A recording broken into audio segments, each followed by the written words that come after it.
جدل واسع بعد تصريحات بن قرينة. هل تستغل القضايا الدولية لإرباك استقرار المغرب؟ تقرير استخباراتي فرنسي يكشف استراتيجية التأثير الجزائرية في فرنسا. ولي العهد مولاي الحسن يفتتح صيام 2025 بمكناس الفلاحة والماء في قلب معركة الاستدامة. الفنانة نبيلة عبيد تتلقى عقد الماس في السعودية. هل هي خطوبة أم تكريم فني؟ التفاصيل بعد الفاصل. رشيد الوالي يعتذر من إلياس الملكي، فما هو السبب؟ فنانون مغاربة ينعون الراحل محسن جمال.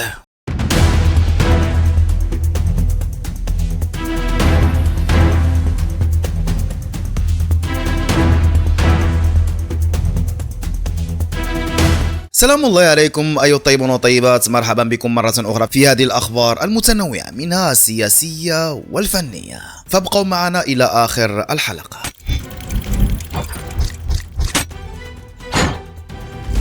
أثارت تصريحات جديدة من السياسي الجزائري عبد الله بن قرينة زعيم حركة البناء الوطني موجة جدل على وسائل التواصل الاجتماعي بعد أن دعا من خلالها إلى تحركات شعبية في المغرب في تعليق له على الاحتجاجات التي شهدتها مدينة طنجة مؤخرا. وتعتبر حركة البناء الوطني من التيارات التي انشقت عن حركة مجتمع السلم والتي تعرف بعلاقتها التاريخية مع تيارات فكرية دولية. تصريحات بن قرينة جاءت في سياق التفاعل مع وقفات احتجاجية ضد رسو سفينة ذات طابع تجاري، ما أعاد النقاش حول مدى توظيف القضايا الإقليمية والدولية في الداخل المغربي. بحسب محللين فإن هذا النوع من التصريحات قد يساهم في تعقيد المشهد السياسي ويضع علامات استفهام حول نوايا بعض الخطابات التي تتجاوز مجرد التضامن الرمزي لتأخذ طابعا داخليا يخص شؤون بلد آخر. وتشير التفاعلات إلى أن هناك تخوفا لدى البعض من أن يتم استغلال القضية الفلسطينية التي تحظى بإجماع شعبي واسع في المغرب كغطاء لتوجيه رسائل سياسية داخلية تمس الاستقرار أو تؤثر على اللحمة الوطنية. في المقابل شدد العديد من الأصوات المغربية على ضرورة التفاعل الواعي والمتزن مع أي مستجدات إقليمية، مع الحفاظ على السلم الاجتماعي واحترام المؤسسات وتفادي الانجرار وراء دعوات لا تتماشى مع السياق الوطني أو مصالح الشعب المغربي. المغرب كدولة ذات سيادة يواصل سياسته القائمة على التوازن والانفتاح مع احترامه للحق في التعبير ضمن الأطر القانونية وحرصها الدائم على الأمن والاستقرار في الداخل والتضامن المسؤول مع قضايا الشعوب.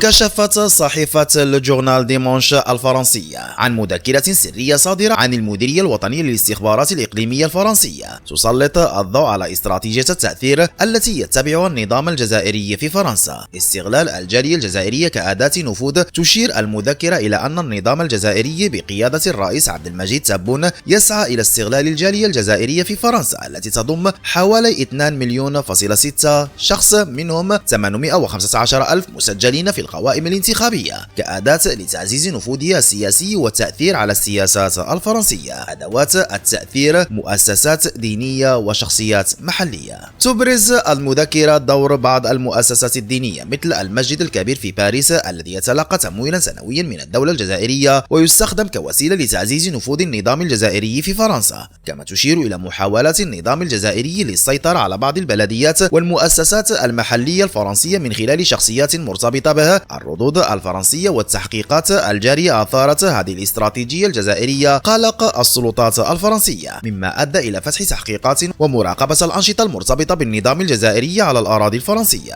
وتعد هذه القضية من أبرز الملفات التي تؤثر على العلاقات الثنائية بين الجزائر وفرنسا في الوقت الراهن.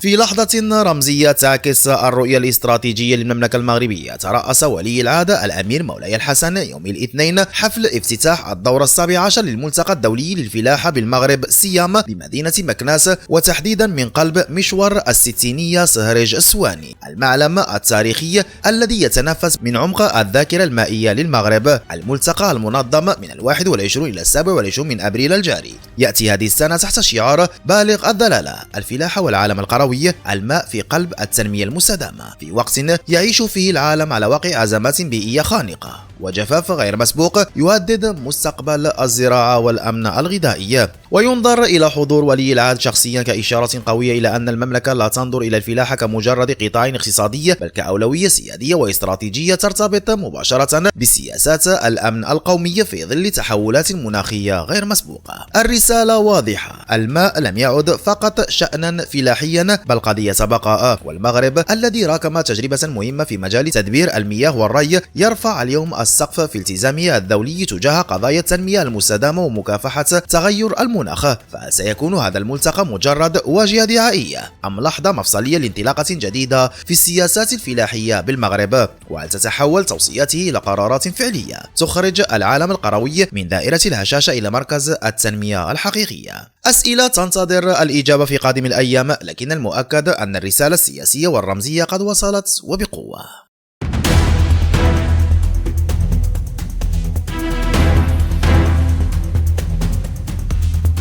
أثار فيديو انتشر على منصات التواصل الاجتماعي جدلا واسعا تظهر فيه النجمة المصرية نبيلة عبيد وهي تتلقى عقدا فاخرا من الألماس خلال مشاركتها في إحدى الفعاليات الفنية في المملكة العربية السعودية. ويوثق الفيديو لحظة إهداء المنتج السعودي خالد الراجح العقد للفنانة الكبيرة والذي يحمل اسم جدوى، وهو عنوان المسلسل الجديد الذي ستشارك فيه نبيلة عبيد، ما أثار العديد من التساؤلات والتأويلات بين رواد مواقع التواصل الاجتماعي. الهدية أم خطوبة؟ اللقطة أثارت تكهنات من الجمهور، حيث ذهب البعض إلى الاعتقاد بأن الأمر يتعلق بخطوبة نبيلة عبيد من رجل ثري سعودي، وأن العقد هدية من العريس، خاصة مع الأجواء الاحتفالية التي رافقت تسليم الهدية. لكن مصادر مقربة أكدت أن العقد ما هو إلا عربون تقدير واحترام من المنتج خالد الراجح، الذي عبر عن فخره بانضمام النجمة القديرة إلى مشروعه الفني الجديد جدوى. نبيلة عبيد من جهتها لم تعلق على الشائعات المتداولة، لكنها ظهرت بابتسامة راضية وعبرت عن سعادتها بالتكريم والدعوة للمشاركة في عمل درامي سعودي.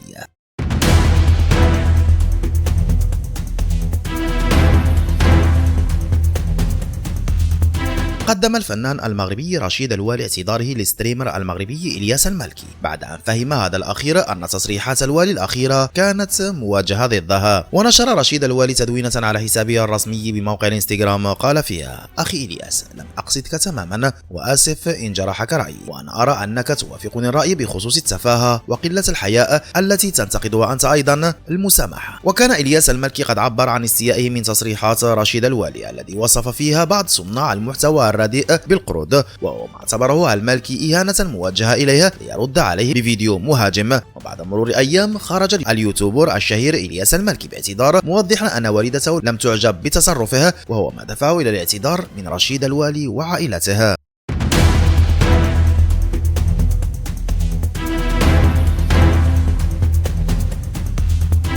فقد الوسط الفني المغربي صباح يوم الاثنين واحدا من أبرز الفنانين، محسن جمال، عن عمر يناهز 77 عاما بعد صراع طويل مع المرض. وعلى إثر هذا المصاب الجلل قدم العديد من الفنانين المغاربة تعازيهم لعائلة الراحل، معبرين عن حزنهم الكبير بفقدانه. ومن بين هؤلاء الفنانين سعد المجرد الذي نشر صورة الراحل عبر حسابه على الانستغرام وعلق عليها قائلا: رحم الله الفنان الكبير محسن جمال وأسكنه فسيح جناته، نسأل الله أن يتغمده بواسع رحمته ويغفر له ويجعل قبره روضة من رياض الجنة. كما نشرت لطيفة رأفت تدوينة عبر حسابها الشخصي على الانستغرام أعربت عن حزنها العميق لرحيل محسن جمال قائلة: يوم حزين برحيل الفنانين القديرين محسن جمال ومحمد علي، رحمة الله عليهما، وتعازينا الحارة لأفراد عائلتهما الصغيرة والكبيرة ولكل محبيهما. أما الفنان رشيد الوالي فقد نشر تدوينة مؤثرة تحدث فيها عن علاقته بالراحل، معربا عن حزنه الشديد على فقدانه، وكتب: سأظل أفتخر أنني عرفتك وأنك كنت من الناس الذين مروا في حياتي وتركوا فيها شيئا لا ينسى، رحمك الله ورزق أهلك الصبر والسلوان. ويعد الفنان الراحل محسن جمال أحد رموز الأغنية المغربية، إذ ساهم في إثراء الخزانة الفنية الوطنية بأعماله الخالدة على مدار 4 عقود، تميز بإتقانه لآلة العود، كما تعاون مع كبار الفنانين والملحنين المغاربة أبرزهم عبد الهادي بالخياط، نعيمة سميح، محمد الحياني، لطيفة رأفت، عبد الوهاب الدكالي وآخرون. ومن أشهر أغنيته الزين في الثلاثين. أكيد اسمع لي نوصيك، يا الغادي في طريق مولاي عبد السلام، هذه سنين، وغيرها من الأغاني التي ظلت حاضرة في وجدان وذاكرة الجمهور المغربي. إلى هنا وبهذا الخبر أقول لكم شكرا على حسن انتباهكم، وإلى فيديو لاحق بإذن الله. إلى اللقاء.